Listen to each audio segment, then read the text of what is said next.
Our next presenter is Eric Schmitt. Eric.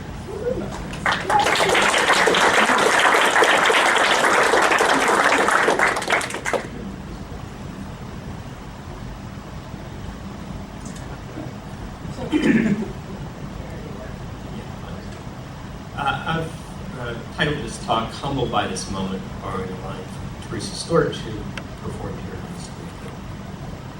When I was 6 years old, I was hit by a car. I was playing tag with my sister, and in an effort to get away from the car, I dashed into a two-parked car out on the road, leaving the driver little opportunity to respond. When I say I was hit by a car, that's a gross understatement. I was created by that car. If there are parallel universes, then I'm dead in most of them. As I dashed out into the street, my sister yelled, "Eric, look out!" I turned to see what she yelled about and caught a frontal blow from the car that threw me backward across the street, where I hit the back of my head on the curb for good measure. What came next was astounding. I saw my mother come bolting out of the house and scream for my father, "Jack!" and saw the question on her face, "Please don't let him be dead." I say I saw this, but not really. My body had stopped responding, but my mind was moving at high speed. It was constructing an image out of the information we gathered. I can easily understand how people claim out-of-body experiences. We do the best we can with what we've got. We do it all the time, every day. It's just under these extraordinary circumstances, it's easier to see construction. My dad came out. "Jesus Christ!" He saw I wasn't dead and loaded me in the back of the Impala. My mom yelled over to a horrified neighbor, "Watch the kids!" And off we went, my dad doing his best to make time to the hospital, my mother hovering over me. For my part, I did my best. I tried as hard as I could to move a finger to let them know I was still inside, but I know I failed. Yet I knew every turn on that trip to the hospital. I knew what we went through the trestle, we went through the bridge by the shadows. When we arrived at the ER, I was put on a stretcher and onto an elevator. And I've never been on an elevator before. But my mother told me it felt like when you ride an elevator, your stomach drops out. And that's the sensation I felt, so that's what happened. After that, they put me out. When I woke up the next day, my father took me to the bathroom mirror to show me what I looked like in the mirror. Somehow he felt the need to impress upon me not to do this again. I was in the hospital for 2 days of observation. During that time, I learned to tense up every time a nurse asked me what color the car was that hit me. It was their way of trying to distract me when giving me a shot. I don't know why I was getting shots. Perhaps they were painkillers. Ironically, the only pain I remember from this whole ordeal was those damn shots. I also remember getting a sponge bath while I was there, and the nurse turning to the nurse beside her, a student I suppose, saying, "I used to be so embarrassed doing this." And I thought, she should consider it from my perspective. It was horribly cold in that room. The nurse brought in a blanket. It was too small and immediately curled up into a little ball under the blanket to get warm. She pronounced it perfect and left the room. I spent an entire night shivering. So why am I telling you this minutia?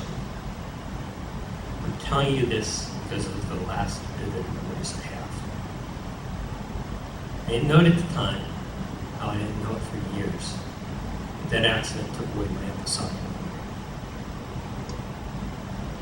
I remember stuff, but only in vague terms and without emotional content.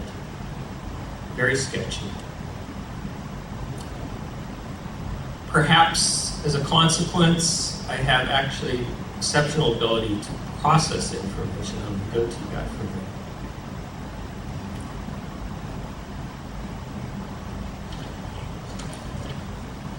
As a kid, I really didn't notice my memory problem. Kids don't spend time thinking about the past. They're totally involved and enveloped in the present. So it wasn't until I was home from college on vacation with my siblings that I learned the extent of my memory problem. We were reminiscing, and I was just astounded at the details that my siblings knew of events that I remembered, and learned that there were so many events that they remembered that I seemingly completely forgot. I say seemingly because it's not really forgotten, it's in there. It's just, I can't get at it. If somebody can provide me a key to it, I can pull out a piece of that memory. Unfortunately, it doesn't come daisy chained to the other memories of the events. So I know many of my life's events more as retellings from my siblings than from actually living an experience.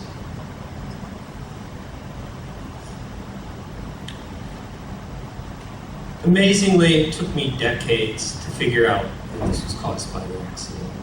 I thought that the accident was well remembered because it was a dramatic event.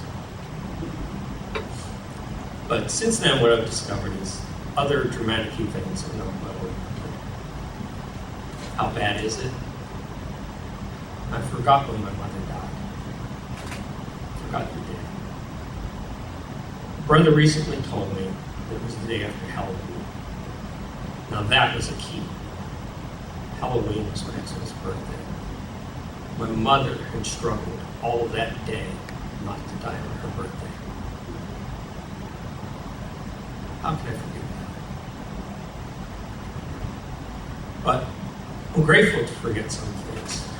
My mother's death was horrid. She had colon cancer that metastasized everywhere, and it made it to her stomach. And after a night of hallucinations, she died by throwing up all of her blood all at once. I remember that as a factual memory, pretty much devoid of most of the pain. So I'm grateful for the ability to forget some things. But for every memory like that, there are many others that I wish I could desperately remember.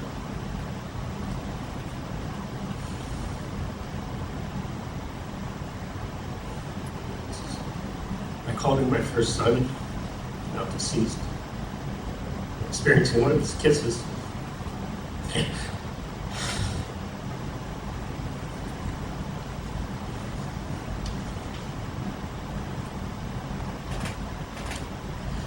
So you see, I live very much in the present. There is no past. Perhaps, if I could have remembered the good times when bad times came along, I would have stayed with my wife. One consequence of our year-old divorce is that I've lost the keys to about 30 years of my life. On the plus side, all the nasty process is already quite ended.